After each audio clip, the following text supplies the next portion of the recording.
नमस्कार, स्वागत आप सुन जो अभी तक की में। आइए देख लेते हैं विद्यार्थी जीवन से प्रमुख खबरें। उत्तर प्रदेश में ईसीसीई एजुकेटर प्री प्राइमरी शिक्षक भर्ती विज्ञापन 10,684 पदों पे आज इंतजार समाप्त हुआ। उत्तर प्रदेश में ईसीसी एजुकेटर भर्ती विज्ञापन को लेकर आज एक नई नोटिस देखने को मिली है, जिनमें लखनऊ, कानपुर, अंबेडकर नगर, आजमगढ़, प्रयागराज जनपद से आवेदन को लेकर।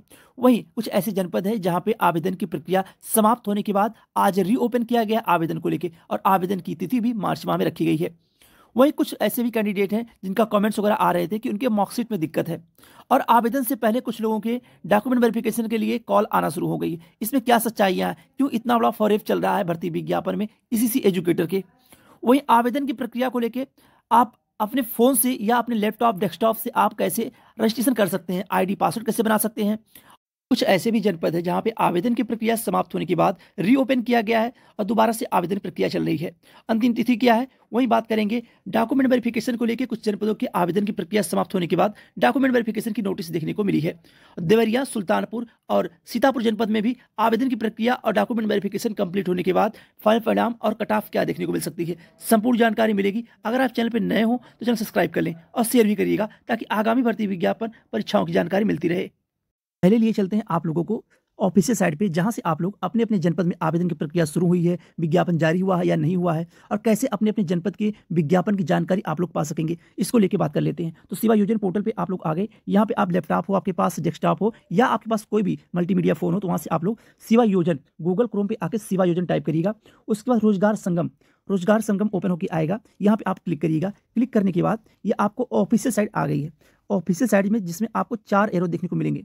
एक आपका जॉब सीकर, एक आउटसोर्सिंग प्राइवेट जॉब, एक गवर्नमेंट जॉब, एक रोजगार मेला। आपको यहाँ क्लिक करना है। देखिए, हर दिन आपको जानकारी दी जाती है। अपने जनपद की वैकेंसी चेक करने के लिए आपको आउटसोर्सिंग प्राइवेट जॉब पे आके क्लिक करना होगा। यहाँ पे आप लोग जैसे ही क्लिक करेंगे, आपके जनपद में विज्ञापन जारी हुआ है या विज्ञापन नहीं जारी हुआ है, इसकी अपडेट आपको मिल जाएगी। तो यहाँ पे आप लोग ऑफिशियल साइट पे आ चुके हैं। यहाँ पे देखिए, जिन जिन जनपदों में विज्ञापन की प्रक्रिया चल रही हैं और जिनका विज्ञापन जारी हुआ है, वहाँ ये जानकारी दे दी गई है। जैसे यहाँ पे मथुरा जनपद में देखिए आप लोग, यहाँ पे मथुरा जनपद में ईसीसी एजुकेटर के भर्ती विज्ञापन की अंतिम तिथि जो है 1/3/2025 है। जो लोग आवेदन ना किए हो आवेदन कर लें। इसके पहले यह विज्ञापन जारी किया गया था, तो आवेदन की जो अंतिम तिथि थी वह फरवरी माह थी, लेकिन आवेदन की तिथि को बढ़ा दिया गया है। यहाँ पे साफ साफ लिखा गया है, यह रिक्त पुनः प्रकाशित की गई है। जिन अभ्यर्थियों ने पहले आवेदन कर लिया है उन्हें दोबारा आवेदन करने की आवश्यकता नहीं है। और टोटल जो आवेदन हुए हैं 231 आवेदन हुए हैं। ये पेज नंबर पहले पे है, यानी पेज नंबर 1 पे ये वैकेंसी जो आपको देखने को मिल रही है पेज नंबर 1 पे है, यानी प्रथम पेज पे है। अब जरूरी नहीं कि आज पेज नंबर 1 पे है और कल पेज नंबर 1 पे ही रहे। हो सकता है कल पेज नंबर 7 पे आ जाए, हो सकता है पेज नंबर 14 पे आ जाए। इस तरह से वैकेंसी जो आपकी आगे पीछे हो सकती है। अब पेज नंबर 1 से लेके पेज नंबर 19 तक इसमें आपको सर्च करना होगा। आप पेज नंबर 1 देखिए, 2 देखिए, 3 देखिए, इसी तरह से 19 नंबर पेज तक देखिए। आपको अपने जनपद की वैकेंसी देखने को मिल जाएगी, अगर वैकेंसी आई होगी तो। और जैसे ही कोई नए जनपद की वैकेंसी का आवेदन लिया जाता है, आपको इस चैनल के माध्यम से जानकारी दे दी जाती है कि आवेदन की प्रक्रिया चल रही है, आप लोग आवेदन कर लीजिए। तो आप लोग इतना परेशान ना होइए। ये चीज़ें हो गई कि आपको अपने जनपद की वैकेंसी यहाँ से चेक करना है। अब रही बात जिन जनपदों की आवेदन की प्रक्रिया आज से चल रही है, वहीं वाराणसी जनपद को लेकर आप लोग तमाम कमेंट्स वगैरह कर रहे थे कि वाराणसी जनपद में आवेदन कब लिया जाएगा। तो वाराणसी जनपद में आवेदन चल रहा है। यहाँ पे आप लोग देख रहे होंगे स्क्रीन पे, ये आवेदन चल रहा है। 1/3/2025 तक आवेदन चलेगा वाराणसी जनपद में। अगर आवेदन ना किए तो आवेदन कर ले। टोटल जो आवेदन हुए 134 आवेदन हुए। ये वैकेंसी जो आपको अभी दिख रही है पेज नंबर 16 पे दिख रही है। हो सकता है कल पेज नंबर 14 पे दिखे, या आज दोपहर तक पेज नंबर 15 पे दिखे। इस तरह से वैकेंसी आगे पीछे होती रहती है। तो ये वाराणसी जनपद से इसी एजुकेटर भर्ती विज्ञापन जारी किया गया है और 1 मार्च अंतिम तिथि है।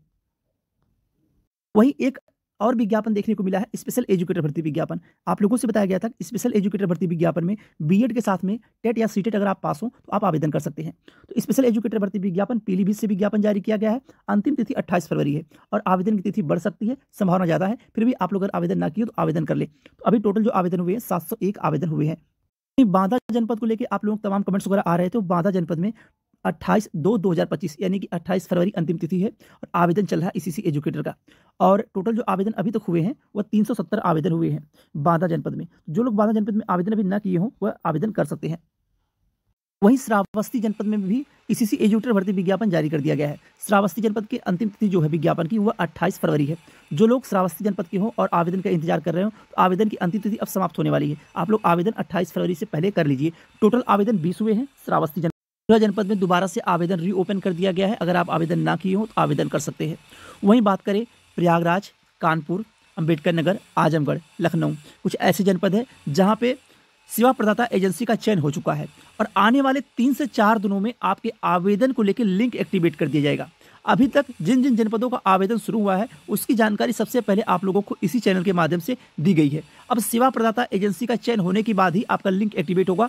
तो कानपुर सेवा प्रदाता एजेंसी का चयन हो चुका है एजेंसी का, और प्रयागराज में भी सेवा प्रदाता एजेंसी का चयन हो चुका है। अंबेडकर नगर, आजमगढ़, लखनऊ में भी सेवा प्रदाता एजेंसी का चयन हो चुका है। लिंक एक्टिवेट होना संभवतः कल से लिंक एक्टिवेट होना शुरू हो जाए या 1 से 2 दिनों में आपको जनपद वाइज लिंक एक्टिवेट हुए देखने को मिलेंगे ऑफिशियल साइट पे। और जैसे ही आवेदन की प्रक्रिया शुरू होगी आपको सबसे पहले इस चैनल के माध्यम से जानकारी दे दी जाएगी। आप लोग चैनल को सब्सक्राइब कर लीजिए। जैसे ही आवेदन की प्रक्रिया शुरू होती है अंबेडकर नगर की, कानपुर की और लखनऊ की, प्रयागराज की, इन जनपदों की जैसे आवेदन प्रक्रिया शुरू होगी आपको जानकारी इस चैनल के माध्यम से दे दी जाएगी। आवेदन से लेके पूरी प्रक्रिया समझाई जाएगी और पदों का विवरण भी पहले बताया गया कितने कितने पदों पर जनपद आज विज्ञापन देखने को मिलेगा। पिछले वीडियो में आपको जानकारी दी गई थी कि उत्तर प्रदेश के 75 जनपद है, इन 75 जनपदों में कितने कितने पद हैं यह भी जानकारी पिछले वीडियो में आपको दी गई है। वहां से जाके आप अपने अपने जनपद के टोटल पदों की संख्या चेक कर सकते हैं। वहीं सीतापुर जनपद में एक बार आवेदन की प्रक्रिया ली गई और आवेदन होने के बाद डॉक्यूमेंट वेरिफिकेशन भी कंप्लीट हो चुका था। रिजल्ट का इंतजार हो रहा था, लेकिन दोबारा से रीओपन कर दिया गया आवेदन को और फिर से आवेदन चल रहा है। 26 फरवरी तक आवेदन चलेगा। यहाँ पे आप लोग देख रहे होंगे 26 फरवरी अंतिम तिथि है। जो लोग सीतापुर जनपद में आवेदन ना किए हों पहले, वह अब आवेदन कर सकते हैं। टोटल 972 आवेदन अभी तक हुए हैं सीतापुर जनपद में। वहीं इटावा जनपद का भी विज्ञापन जारी कर दिया गया है। यहाँ पे आप लोग देख रहे होंगे ईसीसी एजुकेटर भर्ती विज्ञापन इटावा में विज्ञापन जारी किया गया। 6 मार्च अंतिम तिथि है। 426 आवेदन अभी तक हुए हैं। आप आवेदन कर सकते हैं अगर इच्छुक हो। ग्रेजुएशन में अगर आपके पास गृह विज्ञान सब्जेक्ट हो तो आप आवेदन कर सकते हैं, अन्यथा बिना गृह विज्ञान के और 50% के आप आवेदन नहीं कर सकते। तो इटावा में भर्ती विज्ञापन जारी कर दिया गया है। एक और जनपद है मैनपुरी जनपद में भी विज्ञापन जारी कर दिया गया है। यहाँ पे आप लोग देख रहे होंगे 6 मार्च अंतिम तिथि है। 157 आवेदन अभी तक हुए हैं। तो मैनपुरी जनपद को लेकर भी तमाम कमेंट्स वगैरह आप लोगों के आ रहे थे, तो आवेदन शुरू हो गया है। आप लोग आवेदन 6 मार्च से पहले कर लीजिए, क्योंकि 6 मार्च से अगर पहले आप लोग आवेदन नहीं करेंगे तो सर्वर की प्रॉब्लम आ सकती है। और आवेदन करने से पहले आपको रजिस्ट्रेशन प्रक्रिया अपनानी होगी, यानी बिना रजिस्ट्रेशन के, बिना आईडी पासवर्ड के आप लोग आवेदन नहीं कर पाएंगे। अभी लास्ट में आप लोगों को रजिस्ट्रेशन बताया जाएगा कैसे करना है फ़ोन से। वहीं स्पेशल एजुकेटर भर्ती विज्ञापन हाथरस से देखने को मिला है। हाथरस में भी विज्ञापन जारी कर दिया गया है। स्पेशल एजुकेटर भर्ती विज्ञापन, इस विज्ञापन में क्या योग्यता होती है? बीएड के साथ में टेट या सीटेट हो तो आप आवेदन कर सकते हैं। 15,950 रुपये आपका पेमेंट है और अंतिम तिथि जो है 27/2/2025 है, यानी फरवरी है। अब बात करें ईसीसी एजुकेटर भर्ती विज्ञापन हो या स्पेशल एजुकेटर भर्ती विज्ञापन हो या कॉन्ट्रैक्ट बेस की कोई भी भर्ती हो, जिस भी भर्ती विज्ञापन में केवल 11 माह के लिए आपको नियुक्ति मिलती है, तो उस भर्ती विज्ञापन की पेमेंट अब बढ़ चुकी है। अब आप लोगों को 16,000 पेमेंट मिलेगी। पहले क्या पेमेंट थी? 10,313 रुपये। अब पेमेंट क्या हो गई है? 16,000 रुपये। यानी अब आप लोगों को 16,000 रुपये पेमेंट मिलेगा। इससे कम नहीं मिलेगा, इससे ज़्यादा ही मिलेगा। आने वाले समय में ये भर्तियां जो हैं ये गवर्नमेंटेड हो सकती हैं। कुछ लोगों को ऐसा कमेंट्स वगैरह आ रहे थे, मैसेज आ रहे थे कि हमारे हाई स्कूल के मार्कशीट में, इंटर के मार्कशीट में या निवास प्रमाण पत्र हो गया, जात प्रमाण पत्र हो गया, किसी ऐसे डॉक्यूमेंट में अगर पिताजी के नाम के आगे श्री लगा हो या खुद के नाम के आगे कुमारी हो, उसमें कुमारी ना हो, तो इसको लेके आप लोग अपने मार्कशीट को ना चेंज कराइएगा। डॉक्यूमेंट वेरिफिकेशन में आप लोग एफिडेविट लगवा दीजिएगा, तो आप बाहर नहीं होंगे, यानी वो मान्य होगा। सभी के साथ ऐसा होता है कि हाई स्कूल के मार्कशीट में कुछ बदलाव होता है, इंटर के मार्कशीट में कुछ बदलाव होता है, किसी की मार्कशीट में, ग्रेजुएशन के मार्कशीट में कुछ बदलाव होता है। तो ये स्वाभाविक सी बात है, कुछ ना कुछ गलतियां होती हैं। तो इसमें आप मार्कशीट को ना बदलिएगा या मार्कशीट को आप कॉलेज में भेज के ना शुद्धिकरण करवाइएगा। आप लोग एफिडेविट बनवा लीजिए, उसी की एफिडेविट हो, यानी कि जो गलती हो उसी को लेकर एक एफिडेविट बनवा लीजिए, तो आपको डॉक्यूमेंट वेरिफिकेशन में बाहर नहीं किया जाएगा। कुछ ऐसे जनपद हैं जहां पे आवेदन की प्रक्रिया समाप्त हो चुकी है। अब उन जनपदों के मेल आना शुरू हो गए हैं। जब आप लोग रजिस्ट्रेशन किए होंगे, यानी आईडी पासवर्ड जब जनरेट किए होंगे, उसी बीच में आपको एक ईमेल आईडी सबमिट करनी थी। उसी ईमेल आईडी पे आप लोगों को मेल आ रहा होगा। आप एक बार चेक करिएगा क्या आपके पास मेल आया है, क्योंकि जैसे ही डॉक्यूमेंट वेरिफिकेशन की प्रक्रिया आपके खुद के जनपद में शुरू होगी, तो आप अगर शॉर्ट लिस्टेड होंगे तो आपके ईमेल आईडी पे एक मैसेज आएगा कि क्या आप सेलेक्टेड हैं या नहीं है। उसी से आपको पता चलेगा। ऐसा नहीं कि आपको ऑफिशियली तौर पे कोई नोटिस जारी होगी या आपको नोटिस के माध्यम से बुलाया जाएगा, ऑफिशियली तौर पे कोई रिजल्ट जारी होगा, तो कोई ऐसा रिजल्ट जारी नहीं होगा। आपके ईमेल आईडी पे एक मैसेज आएगा कि आप डीबी के लिए शॉर्ट लिस्ट की गई हैं। अगर आपकी ईमेल आईडी पे मैसेज आता है तो आप डीबी के लिए शॉर्ट लिस्टेड हैं, तो आप लोग चेक करते रहिए। बाकी जिन जिन जनपदों की डीबी स्टार्ट होगी, यानी कि बहुत जल्द आप लोगों को 1 से 2 जनपदों की डीबी स्टार्ट होने वाली है, तो आपको 1 से 2 दिनों में बता दिया जाएगा वो कौन कौन से जनपद है जहाँ पे डॉक्यूमेंट वेरिफिकेशन शुरू होने वाला है। लेकिन आप लोग अपने अपने ईमेल आईडी पे चेक करते रहिए क्या आपको मैसेज आ रहा है, ईमेल आईडी आ रही है, यानी मेल आईडी पे मैसेज आ रहा है डीबी के लिए या नहीं आ रहा है। अगर आप शॉर्ट लिस्टेड होंगे तो आपको मेल आएगा और फिर आपको डॉक्यूमेंट वेरिफिकेशन में जाना होगा। डॉक्यूमेंट वेरिफिकेशन में एक सीट पे 2 कैंडिडेट को, माफ करिएगा, एक सीट पे 3 कैंडिडेट को बुलाया जा रहा है। यानी अगर 100 पद हैं तो 300 लोगों को डीबी के लिए बुलाया जाएगा, अगर 50 पद हैं तो 150 कैंडिडेट को डीबी के लिए बुलाया जाएगा। इसी तरह से डीबी में कैंडिडेट को बुलाया जाएगा। उसके बाद डीबी होने के बाद उसमें जो टॉप पे रहेंगे, मान लीजिए 100 कैंडिडेट हैं तो 100 लोगों को बुलाया जाएगा फाइनल परिणाम में।